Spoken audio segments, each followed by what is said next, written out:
Morning and welcome to the Hawaii State Senate Committee on Commerce and Consumer Protection. We are here for our 9 a.m. agenda in room 225.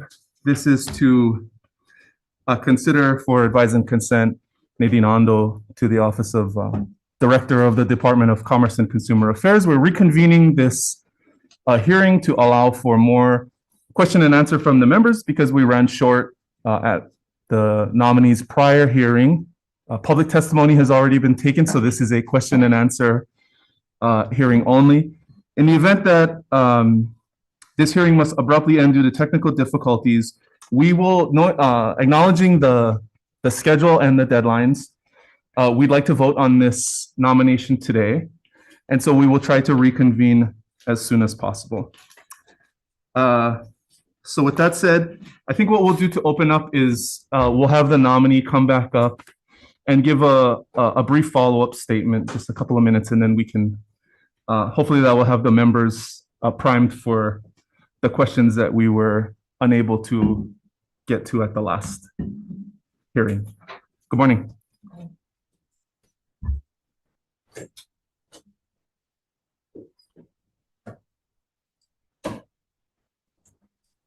Thank you, Chair, Vice Chair, members. Yeah, so everybody can hear. Members of the committee. I appreciate this opportunity to be able to return for further questioning and recognize that the committee had a number of additional questions it needed to ask me in order to consider my nomination for the position of Director of DCCA. I wanted to be able to stress, if I didn't say this the last time, that this opportunity to serve the public in this very important position leading this department is a privilege, and I am grateful for the opportunity to be able to serve the public in this capacity, and also extremely respectful of the confirmation process that is necessary. Understanding that I don't have the history and the background of leading a government agency. However, I have had in the past 4 months what I would consider to be a very robust learning curve to get up to speed as much as possible. Obviously, there is much for me to learn, but I can honestly say, and I hate to say this because there may be other people that I have worked for in the past, but I truly believe this is the best job I have ever been given the opportunity to serve in. So I am here to answer any other questions you may have, to hopefully convince you that I will be able to serve in this capacity for the next 4 years. Thank you very much. With that, we'll open to members for questions. Nobody look at me. Okay, Chair. Senator Richards. Yeah, thank you. Director, sitting through some of the other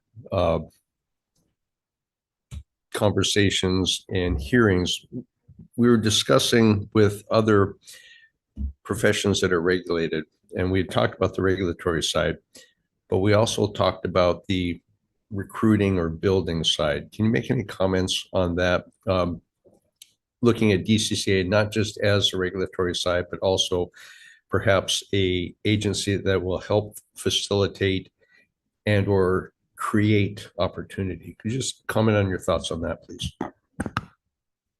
Yes, I believe you might be referring to, and this happened at the hearing for the confirmation for board members and appointees, where there was mentioned that in certain professions, there are difficulties getting people for those licensed professions, and what can be done to address that.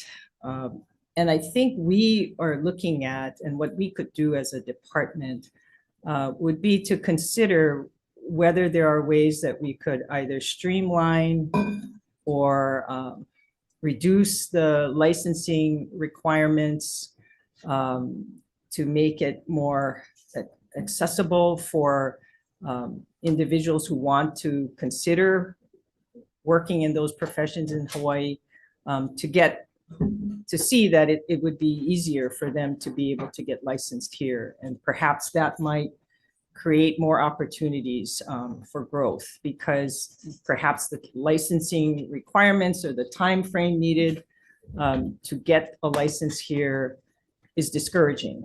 And we'd like to take a hard look at what could be done to make suggestions along those lines. I appreciate that. Yeah, we were talking about engineers, and if you recall, I said there's not enough. So I appreciate that. Thank you, Chair. Senator McKelvey? Thanks so much. Just to dovetail off of that, one of the things you look at the latest CRF report, you'll see that some divisions are flush with cash and have huge surpluses. And then others, like I'll pick on PVL again, especially during, because of COVID and such, are deficit in their CRF. What ideas or plans could you possibly use, with obviously staying within the constraints of Linguals versus Insurers Council, do you see as director to be able to perhaps reallocate some of the CRF in a legally compliant way from divisions that are flush into divisions that may be struggling because of the fact that they are deficient?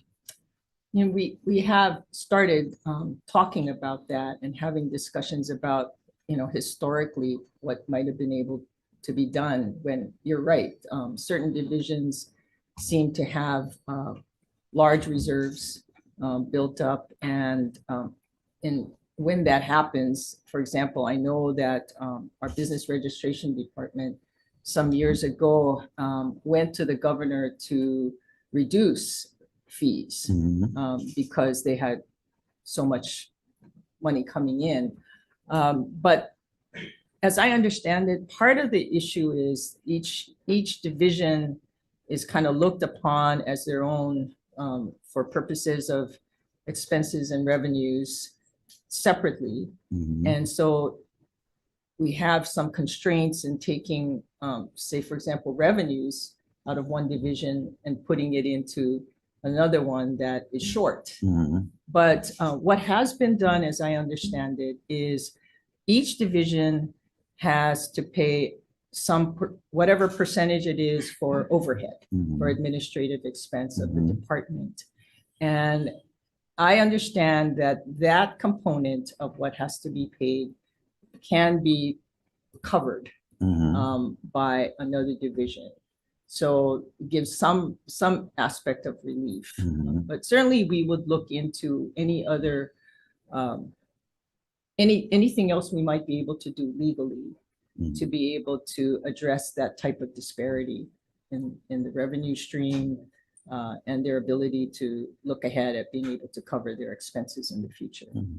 Okay, so yeah, but it's heartening to hear that, you would advocate like in B-Reg, perhaps there's a time to lower fees, but then, so what you're saying is like with I'll pick on B-Reg and PVL. B-Reg is flush, PVL is deficient. So you would then, as director, try to perhaps shift some of the administrative support monies from B-Reg to PVL under the administrative support umbrella?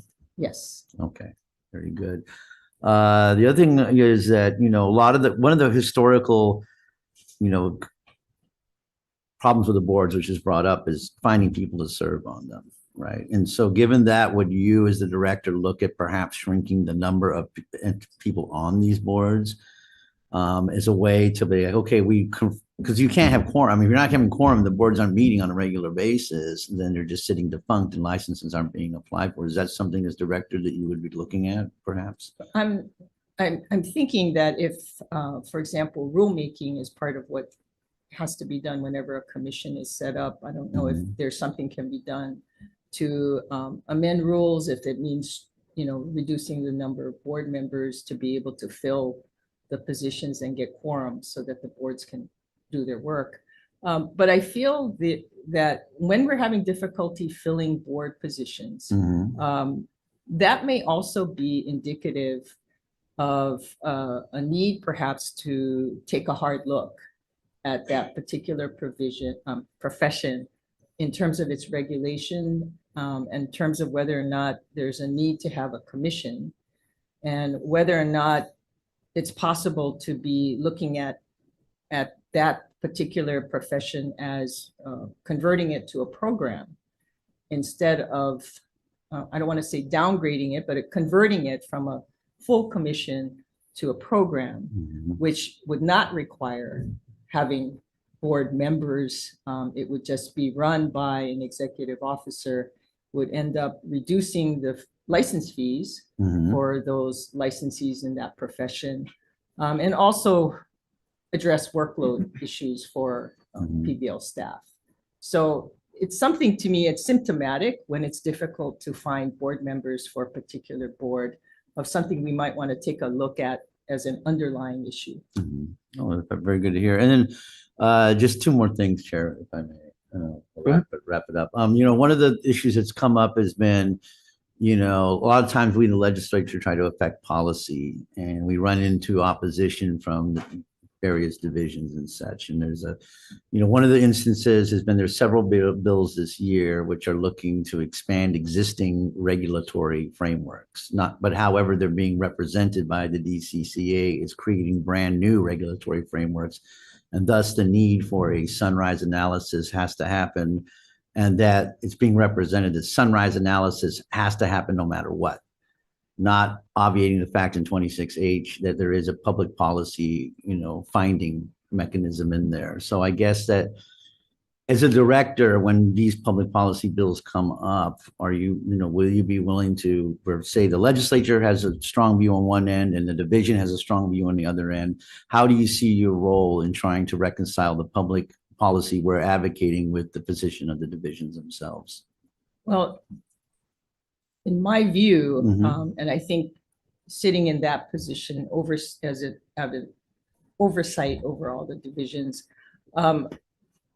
I see my role as being responsive to when the legislature feels there is a strong policy reason to regulate a particular profession, or to look at, for example, perhaps changing the regulatory format. For example, if we're talking about a program into a commission, I view that as a strong message that needs to be looked into and have a serious discussion about. So in my mind, that's a directive that we are hearing from the public, that the legislature is responding to from a public policy standpoint, and we need to take into serious consideration the need to move forward without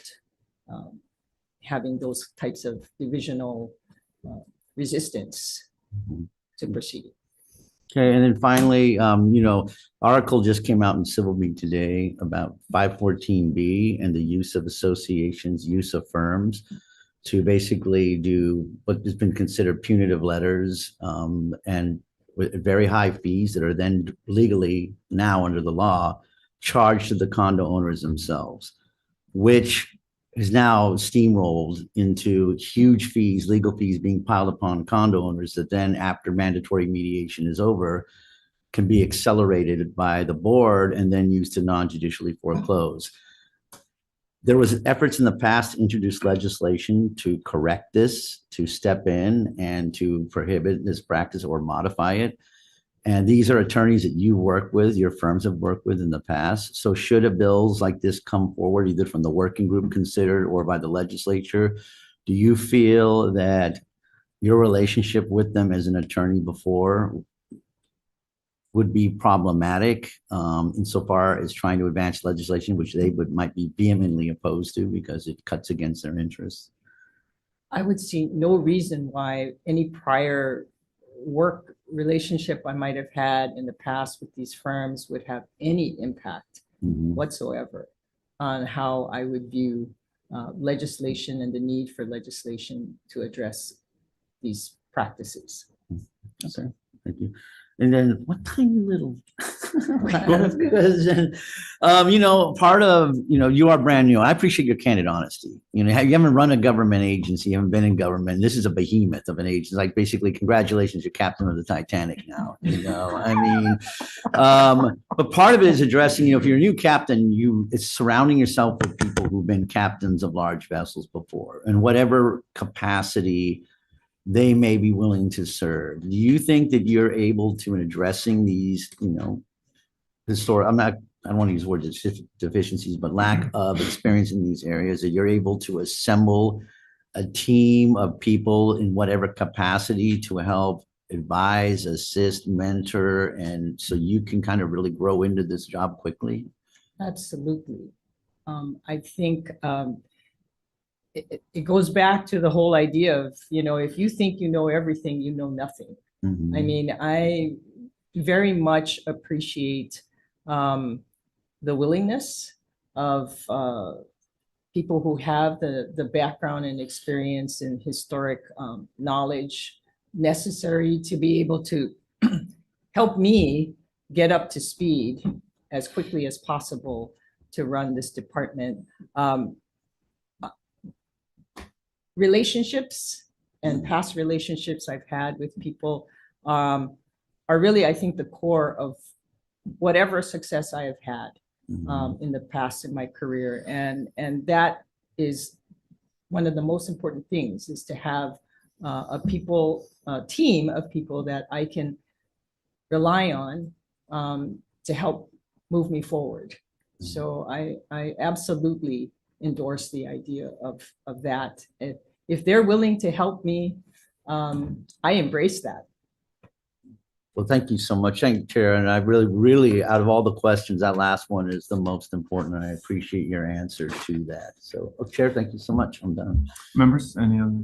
Vice Chair. One quick follow-up, particularly in light of the questions that were posed by Senator McKelvey regarding condominium management and some of the governance issues that have arisen, particularly in recent years. I was very encouraged by your department's willingness to examine a broader range of divisional assistance, with respect to one small category of condominium associations that are subject to a kind of broad range of problems that they never envisioned would occur. And I hope that, I guess, in building on what Senator McKelvey has identified, do you see your department as playing a more proactive role, perhaps maybe harnessing the information gathering and the enforcement capacity of various divisions within the department to come up with solutions to address some of these problems, for which, legislation that has been introduced may not always be the final solution, but if the department can play a role in that, that would actually help us a great deal. Yes, and absolutely. I see we have within the department extensive experience, knowledge, information that I do see that as being, I see my role in leading this department is for us to be part of the solution. And whatever resources we may have, whatever we may have in our bank of information and experience, is what I think we should be tapping as often as possible to be able to provide assistance, to look into ways to resolve problems and find solutions. So that is my overall approach to what the department can do. And so I think if the word is proactive, I do believe that our participation in any efforts to get information and look into and perhaps suggest alternatives is a very important role for us to play.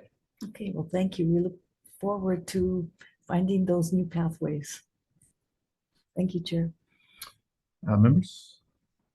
Okay, I have a few follow-ups to some of the questions that were asked earlier. Well, the first is, we briefly touched on the issue of acquiring new equipment to allow your boards and commissions to broadcast and live stream their hearings and proceedings. And so as a follow-on to this discussion about, allocating funds for general administrative support to some of these divisions that are lacking, we didn't get into it in the last hearing, but what is your plan for acquiring that necessary equipment to go to full interactive? And is that reallocation for administrative overhead a part of it? I don't know that the reallocation is part of it, but I think we look at it as part of what's necessary to spend for PVL to spend in order to get the right equipment. And I think that is in process and it is being done. When I was talking about the administrative overhead expense, it's one of those things where it's a component of what each of the divisions will have to basically pay for their over administrative costs. And so what we were talking about was just generally reallocating from those divisions that are flush with money to be able to sort of cover those divisions that are not, in danger in terms of their revenues being lower. And that's but as far as an expense that is specifically related to what PVL needs to do as part of its job performance, like equipment, that is an expenditure that is necessary and will be taken care of without, having to move money from another division to PVL. Well, I'm assuming you're going to use the reason I ask is I'm assuming once you have that capability, you would likely be using that room for other types of proceedings aside from PVL, perhaps condo education, right? I mean, once we had the cameras in these rooms, we started using, we had different, utilizations that we did not contemplate. So that's the point. Well, that is a good point. I mean, we could look at how that expense could be considered something that we spread over all divisions that might have some use for that equipment. So that is a good suggestion and a good point, Chair. I certainly would encourage once you get the equipment in the room, an assessment of whether your attached agencies, once you have the capability in the building, a full assessment and asking everyone in the department, whether there are ways to utilize that to keep people from having to drive into town and pay parking at that post office metered parking lot, which is the worst place to park in Hawaii, right? So I can't remember the prompt. The next question is, I can't remember what the Senator McKelvey's exact question was, but you have experience as an attorney working in an office, a large office, a law firm. In a prior confirmation hearing of one of your cabinet colleagues, the issue of office politics came up. Oh, I know what it was. This is your first crack at being the head of a large state agency. And what has often been a challenge for me in this position is dealing with formal or anonymous complaints that come from rank and file members or from middle managers about the direction the department is taking, about the overall management of the cabinet official, all the way down to any of the other supervisors. And often it just comes down to the same type of office politics that you see just everywhere in office settings in Hawaii.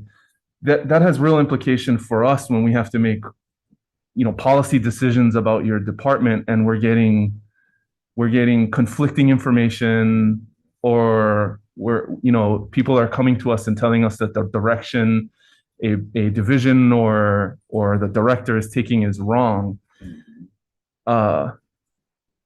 You've been in a management role in the private sector. The fact that you're now going to take on administration of a state agency like this makes the dynamic a little different. And I'm wondering what your feelings are so far with that, and what your plan is to work with us to address these type of issues as they come up, because often they are very meaningful and sometimes they're not. Sometimes we need to get everybody in a room and put the knives down, right? So what's your approach to that? Well, certainly I feel that if it's something that's within the department, it's an internal personnel matter, um, that isn't something that should be coming up to you to have to deal with and address. It's something that we need to take care of. I need to take care of in my house. And so my view generally is, and I have tried, I think, to express this as any opportunity I can. I have a very open door policy. I stress to staff members that if there's anything they would like to talk to me about, of course, it could be about me, which is different, but assuming it's not about me and it's about others and other things going on in the department, I have been anytime somebody wants to come and they don't even have to say why. They just would like to have some time to meet with me. I have met every time and quickly, because I feel whenever there's someone who feels that it's necessary or important to reach out to have a discussion with me, it must be something pressing, and we get to it right away. And depending on what the nature of the complaint or issue may be, I also look at that point to figure out what needs to be done to get the parties in the room so we can have a discussion, so I can investigate what's going on, hear from both sides. I really appreciate the fact that when you have a department this large, I mean, it happens in law firms too, but just magnify it by 10 times, you're going to have all kinds of diverse personalities. And one thing I think that's important though is to be respectful. We're all, people come in with all different styles and ways of communicating and ways of dealing with each other. And I would like to be able to be one of those that they look to as someone who is respectful of whatever their differences may be and is willing to sit down and listen. And then as soon as possible, try to reach a resolution. So what is your feeling on the often the issues come to our offices because there is a real fear of retaliation. I have been in private hearings where we've heard from whistleblowers. There are whistleblower complaints that are in active litigation against the state government. And often what I hear is that there is a culture across state government of people coming to the legislature because of this abject fear of retaliation. And so they may not come to you, they may come to us. How do you plan to deal with that if that's not an issue that's come up so far? It hasn't come up so far, but I have heard. It's different from a law firm in the context that, if you're an attorney or a support staff at a big firm, you can, it's not as easy as it might sound, but you can always go and there's a tight labor market right now. You can go get a job somewhere else. But when you have people who are in year 14 of 15 trying to get their years, or, who are civil servants and really don't want to go, it is a different dynamic. I totally respect that and understand that. There are different issues at play. I believe that, and I appreciate that as a new person coming on board, and people don't know me. And that takes some time to be able to generate, I think, the trust and feeling that whatever they come and talk to me about will be kept in confidence and handled in a way that would not put them at risk of any type of retaliatory action. I can only call to mind my past experience because I have, in my practice, handled employment matters. And that has kind of been on both sides, plaintiff and defense side. And so I'm very well aware of making sure that nothing is done that puts anyone in a position of having any retaliatory action. It's very important to be able to make it so that people feel they can come forward with whatever it is that they have a complaint about and know that it'll be handled in such a way that they won't be subject to any kind of retaliation. I'm sensitive to that based on my practice background. And I would hope that eventually the rank and file, the staff, or whoever it may be that may have some issues or concerns would know that about me. And so that they would feel comfortable to come forward and talk to me about it and not have it be something where they feel like they have to go in the back channels and bring those types of issues to your attention. Because I do think this is part of keeping my house and in order. Right. And I appreciate that. I mean, coming in from the outside there might be a real opportunity for a different perspective that you bring. And I think there are a lot of people that are watching. I'm not insinuating that there's some sort of pervasive toxicity in your department, but I do know that a legislative visit to your offices to review the telework situation in your department came as a result of information that was sent to the legislature. And I would much rather we focus with working with you folks on the policy things we need to get done versus having to constantly vet anonymous complaints and issues that are brought up that sometimes color the discussion we're trying to get at, which is, for me personally, I think we should be advancing telework, figuring out how to do it the right way, but figuring out how to incorporate it into what is now an expected part of an employment package in the private sector, right? That was a bit of a colloquy, so I'll open for follow-ups unless I do have other questions. No, continue on, Chair. Okay, so I'm going to pivot to PVL.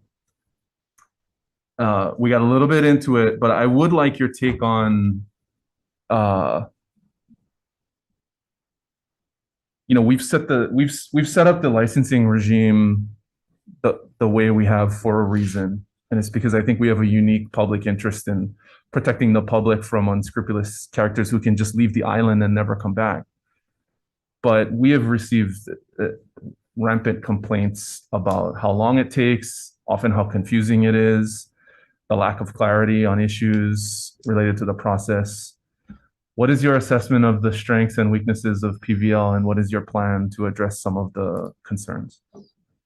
Well, I guess if I start with, and we're well aware of those complaints and concerns about delays. But starting with strengths, I see PVL as, by and large, dedicated. The staff are dedicated, experienced. They have a lot of expertise. They're hardworking, and that I think is a strength. Obviously, challenges, and you've touched upon them. I think because of the just sheer number of licensees. I think at last count, it was like over 167,000. And, the applications, keeping up with all the licensing applications is kind of a daunting task. We're dealing with, in addition to vacancies that just naturally come from any kind of department, division, you have burnout just because there's so much work. And so we are looking at a number of things. One, we are working hard to get that modernization going of their the application online system with the Hawai'i computer program that has gone into place, and we're still kind of working out all the bugs and fixes on it to make it more efficient. And maybe use it to cut down on certain things that staff have to do to follow up on information that's needed for applications in order to get them through the processing time faster. But we're also looking at hiring a consultant to look at the workflow process that is used in PVL on these licenses, because we think there could be areas where things are just being done inefficiently. It's confusing. I think, as you touched upon, there are all these issues with how we do it, and we definitely could use advice on how to improve that. The other thing that we are looking at is revamping applications or make them so that instructions on the applications are clearer, so that it would hopefully avoid having errors on the applications, things missing from the applications. Those are all things that end up slowing down the process of getting them through. And so we're kind of sort of a multifaceted way of trying to address what we believe is a serious issue, because complaints about how long it takes to get a license through that's kind of high on the scale of the types of things that we've been hearing. So I hope that Well, and helps in to some answer of the these question. professions, they're of critical need to our community. And so, the consumer interest is not protected if we don't have any of these professionals out in the community, right? And if they're telling us part of the reason why is that they can't get licensed or that it's too cumbersome a process, then there needs to be some sort of balance and progress made on it, right? Well, and we will certainly be, and we are looking into ways that we might be able to suggest or propose sort of shortcutting the process, streamlining the process, maybe through changes in statutes, rules, maybe in-house. There's things that we could look to do things to help shorten the process on some, especially in critical areas. And understanding, for example, we do know that still moving through this session is the temporary licensure for nurses, that we feel would be of help to get that moving, as well as the medical licensure compact that our medical board did support. And that is another one that hopefully will end up addressing the doctor shortage through the compact. Okay. Any follow-ups on PVL members? Just a real quick one. Senator on McKelvey. your one. I mean, that's a good point that the chair brings up. There's some, of reallocating internally within PVL, more support, more investment to these critical boards for the critical needs, and perhaps, at trying to, some of these other ones. Let's face it. I mean, doctors and nurses right now in our communities are more important than hair braiders. Okay, and so using this internal power as a director within PVL to allocate resources to, when we have people coming from the mainland in affected rural community, they're licensed in the mainland. They want to be able to start helping now with the nonprofits and the federally qualified health centers, but they have to get licensed here in Hawaii, and their applications are deathly slow. Yet some of them though are quickly, but so we get these complaints directly. So this is kind of what, as director, is being able to reallocate resources. Okay, we need to expedite licensure in this area, modernize equipment quickly in this area, add perhaps more administrative support in this area, even if it means that the poor hair braiders are going to be a little bit slower. Right. So, sorry, I keep picking on the hair braiders. Senator Richards. Yeah, thank you, which kind of brings this conversation all the way back to initially what I asked you. It's not just the regulatory side, but it's encouraging, which is streamlining, exactly what we're talking about here. And I think from my profession, veterinarian, working under direct supervision, that helps streamline things so we can get things going while we're getting the paperwork caught up. So I'm glad you're very open to trying to move the needle as far as speeding that up. Thank you, Chair. Okay, I'm going to move to the cable TV division, which is quickly going extinct in terms of its usefulness. And so, I've reached out about the fact that this move towards fiber optic and broadband, the nature of broadband being preempted by the federal government, the FCC is gradually taking on total control over regulation of broadband and not just cable, but I guess overall content delivery, right? Because most kids can't tell the difference between the TV on the wall and the screen in your hand. It's just whether it's accessing YouTube or not. We have had terrible experience with the FAA managing regulation of helicopters. And so I have some real concerns now and into the future with a situation where our broadband access, which is becoming critical lifeline, life and livelihood access, is slowly moving toward the exclusive jurisdiction of the federal government again. So that's not totally the case right now, but what are, as you've come into this role, what is your perspective on that? And what is your plan to try and maintain at least the same type of consumer protection focused posture that we've had traditionally? I think, you're correct in terms of the, I guess, whatever diminishing role, as far as any kind of regulatory ability we have over the broadband industry. And I guess in part, there's just a sort of statewide. It's sort of been who under whose domain the broadband development should be has been sort of a moving target. So currently, our role, I guess, has been maybe back in 2010, the legislature put that broadband under us, but then it got effectively moved, I think, to DBED. And now, there's talk about, I guess, moving it over to the LG's office. I'm not really sure how that will work. But, so in terms of cable and cable TV and what we look at for cable is that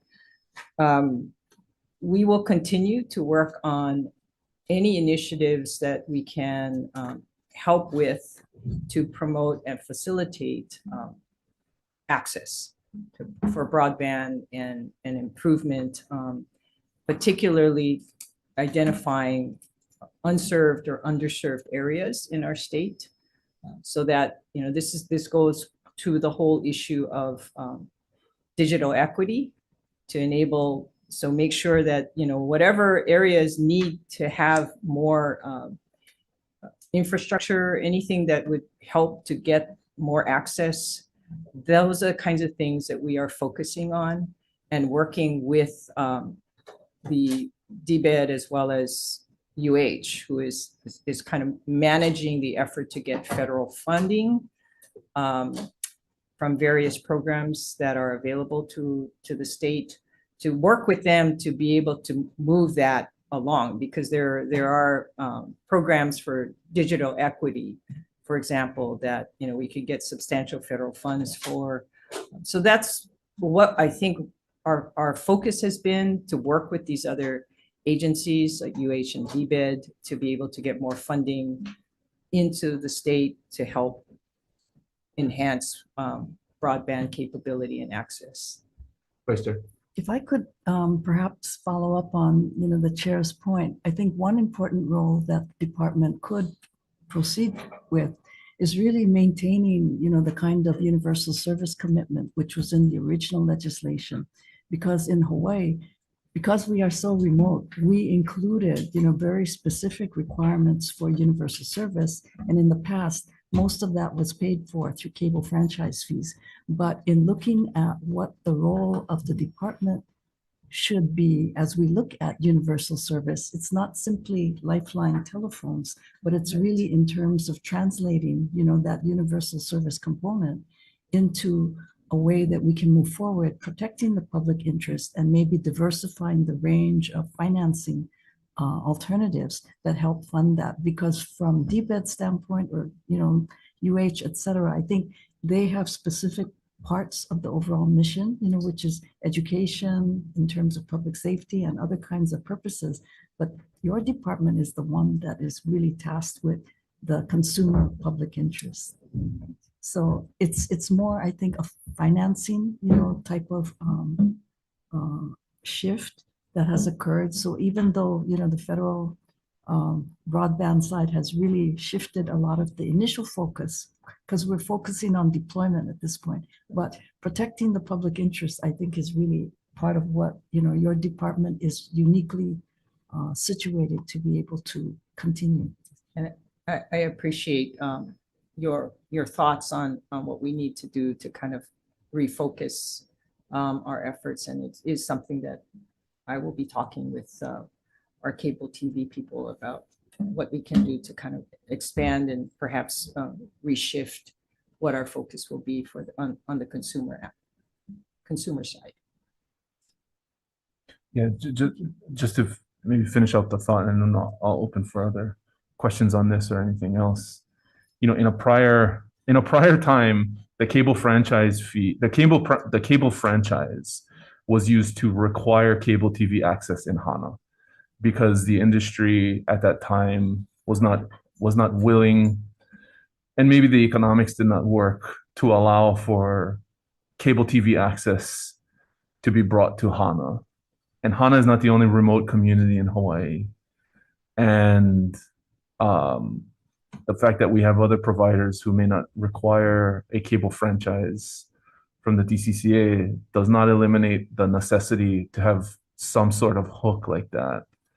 And we've had these conversations with the LG, with DBED, and with UH, but there is a necessity to make sure that if we're going to subsidize private industry expansion in broadband through these hundreds of millions of dollars that have come down from the federal government, that there need to be clear and concrete, firm demands and expectations on the industry to make sure that we're not in a situation where there is a ubiquitous expectation of 5G service in some point in the future, and suddenly the industry, comes and says they do not have the means or interest and are not required to provide that type of service to areas of our state because of scale or trouble or whatever. That's still going to be your responsibility, even though it might not necessarily be your purview.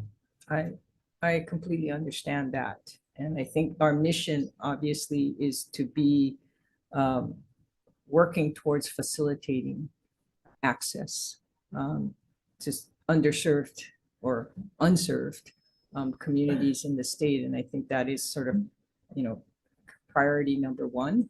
When we look at what we can do on negotiating franchise fees with our cable providers, that is actually coming up, something we have to do. We extended the current franchise fee arrangement to the end of September of this year. And because there was an FCC ruling, an order that came out a few years ago that had been appealed, but had been affirmed by the Sixth Circuit, where as part of the 5% franchise fees that we are allowed to charge,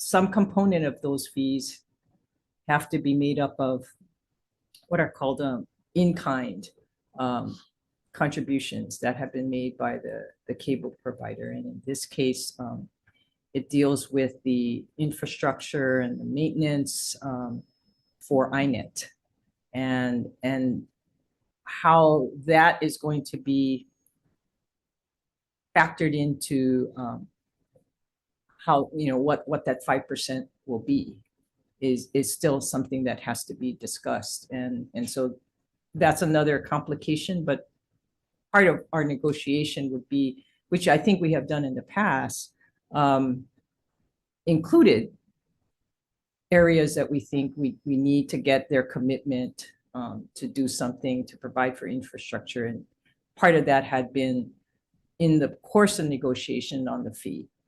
So that's coming up, and will be coming up very shortly for us to be able to get past September. Have you taken time with your team thus far to track or try and project out a long-term vision for the cable TV division with that understanding. And to me, the understanding is that there's competency in your department on very complicated and very complicated federal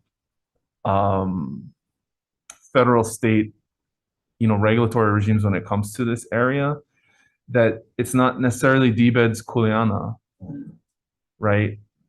It's not the lieutenant governor's direct kuleana right now. Their approach is to make sure that we're using the money in the most useful way possible. But it's your department's job to ensure that we're having a dialogue with the feds and that there is a comprehensive understanding of all the different hooks and requirements and where that's all going and where your capability is going. So do you have a plan together, or is it something that you're working on? We will definitely be working on that. We have been, one of the areas that we have to work on would be a division chief for cable TV. And so when I stepped in, we had a vacancy there. So we're kind of working through, from a personnel standpoint, how we can fill that position. We also have issues where we have people retiring from the division. And so there are a number of things that we have to sit down and spend a lot of time on so that we can work on developing that longer range plan.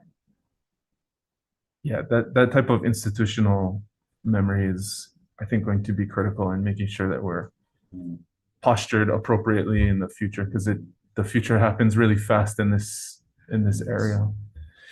Members, any follow-ups? So real quick one. Senator McKelvey. That brings up a huge point. I mean, CATV division, which interplay with the federal government, that division chief's loss is a huge loss because of not only being able, I mean, things are moving fast. Federal government is constantly changing regulations, and so obviously, what is your game plan to quickly, if not officially fill it, but to somehow bring some kind of institutional knowledge or some kind of person, from DCC in there so that there's, you can create immediate stability. And then if not through the traditional DEFER recruiting process, what would you do as director to go out and beat the bushes to say, to find a qualified person for that position, which is hugely critical, and other critical positions? We have a few others, and we have gone outside to get some suggestions of people who might lead certain divisions that we needed to fill. But we have been talking outside to try and see if anyone has some possible candidates to look at. We've also been looking internally because we do feel that within the division, we have some strong candidates that, in my view, I think, could step up and be able to take on those responsibilities. But those are things we've been working on from the time I got there, understanding that this was a large role that we needed to fill. And so we will continue to make that a priority. And one real quick last follow-up question. The CATV division and its interplays with all these other agencies, UH and DBED, and you as a director, there's some strong, aggressive directors of other agencies. And there's going to be times where they and their programs and their priorities are going to, in the minds of your divisions, be stepping on or conflicting with them. I mean, how do you see your role in being a zealous advocate for your DCC and your divisions when it comes to interplay with these other agencies, with the various programs and fundings and things we've discussed? So is that sort of outside of the cable, or? Yeah. I mean, well, it's the just an overall? CATV is a good example. You got DBED that's very aggressive. And they're going to take as much turf as they can and steer direction away from the CATV. So you're going to be in the cabinet with the director of DBED. you know? And so do you see, maybe this is where your experience as a litigator will be a plus to effectively defend your turf, for lack of a better word, and to ensure that there's a strong role for DCCA in the voice with all these other agencies, especially UH. It's got to grab. So, you know, I mean, but that's my question to you. I mean, do you think that's where your litigation skills, will you defend and promote and protect the interests of the consumer through DCCA? with litigation? I do see that as something that I could bring from my background. Because I do feel that sort of I've spent 40 years representing whoever it is, my client, my cause, and I see at this point, I have the advocacy skills to be able to defend my department. And so whatever it is that is appropriate for my department to be able to maintain and take responsibility for and move forward with, that is what I intend to do. You almost visibly perked up when he dared you to fight with the other. You should be a senator, maybe. Any Switch. Okay, Any I'm trying to other- take that hat off. any other questions? No, we're good. Yeah. Okay.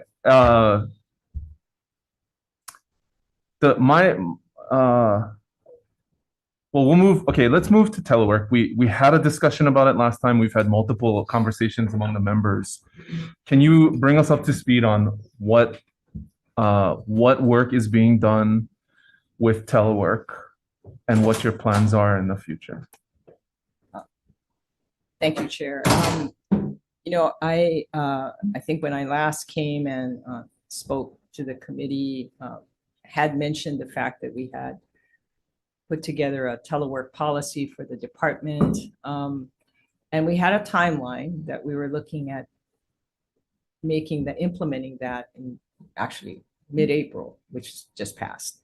But as a result of the questioning, I think, and honestly, you know, it caused me to take a pause about whether or not this was the best approach to take, because I believe that it is an asset to be able to offer as an alternative telework. It is considered a privilege, not a right.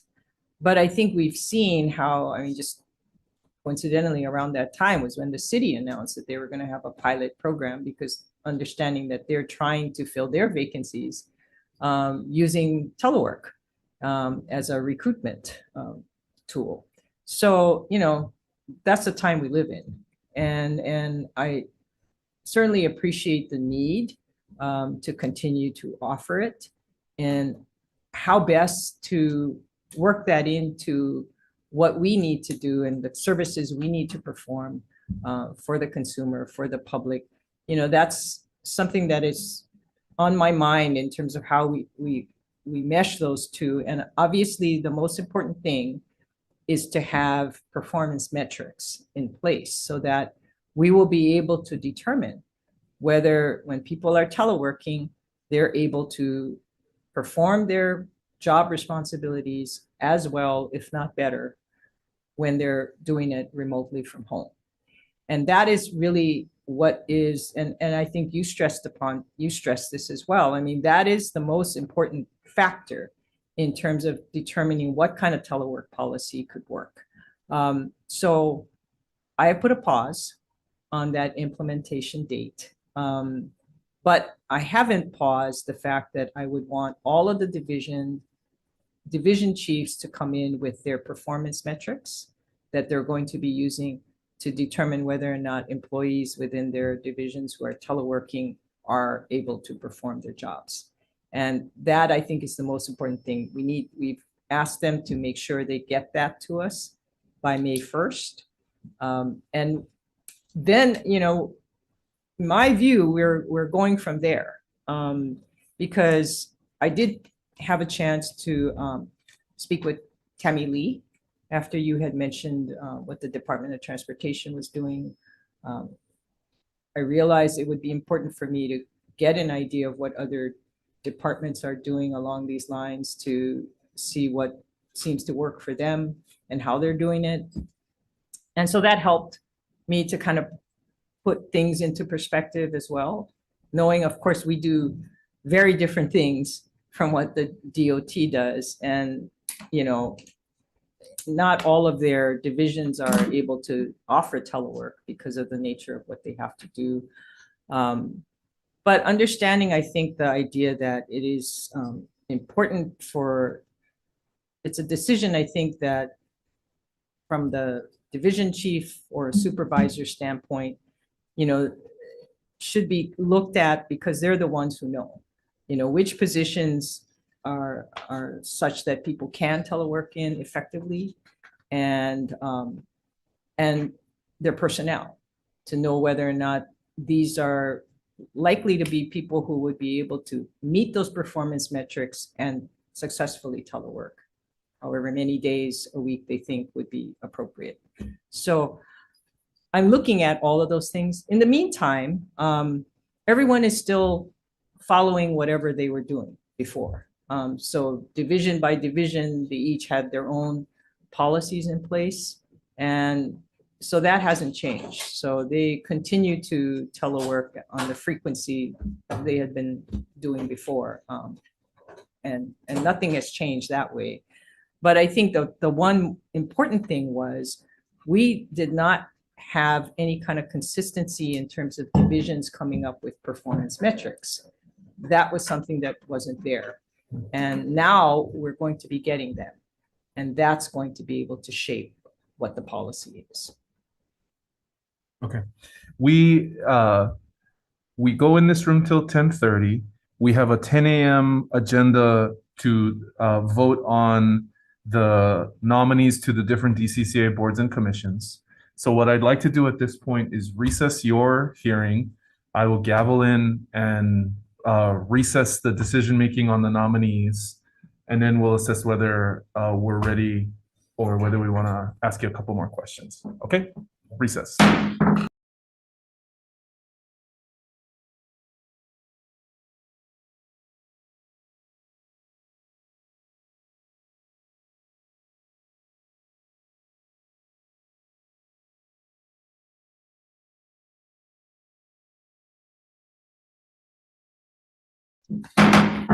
Okay, opening on our Wednesday, April 19th, 10 a.m. agenda in conference room 225. This is the Hawaii State Senate Committee on Commerce and Consumer Protection.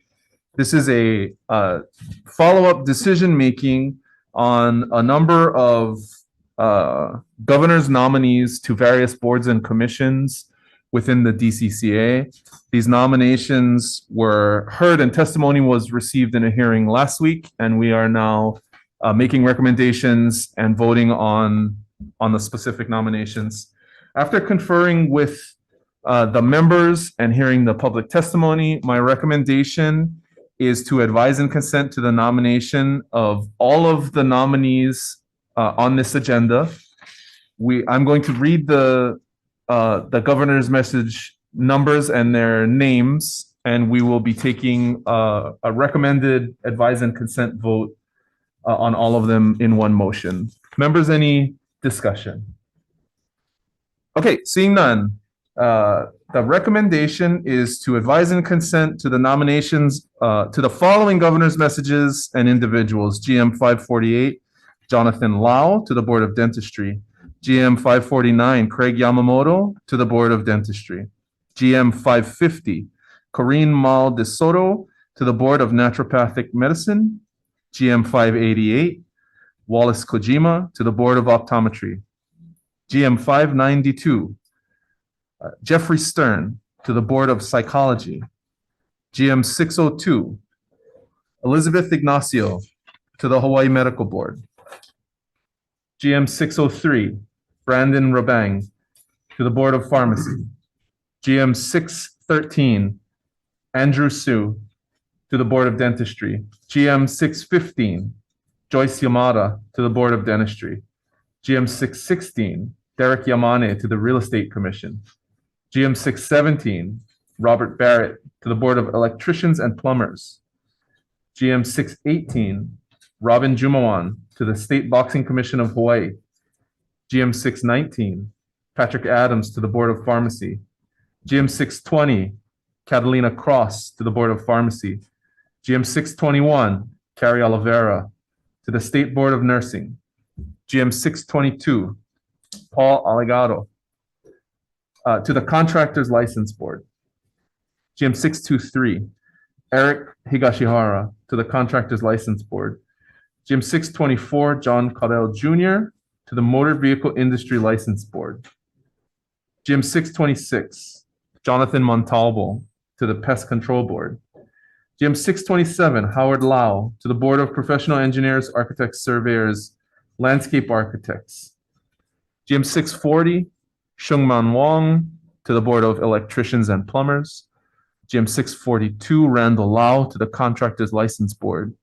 GM 645, Daryl Suehiro to the Contractors License Board. GM 614, Philip Lucero to the Board of Electricians and Plumbers, and GM 625, Jill Oliveira Kabab to the Board of Psychology. Chair votes aye.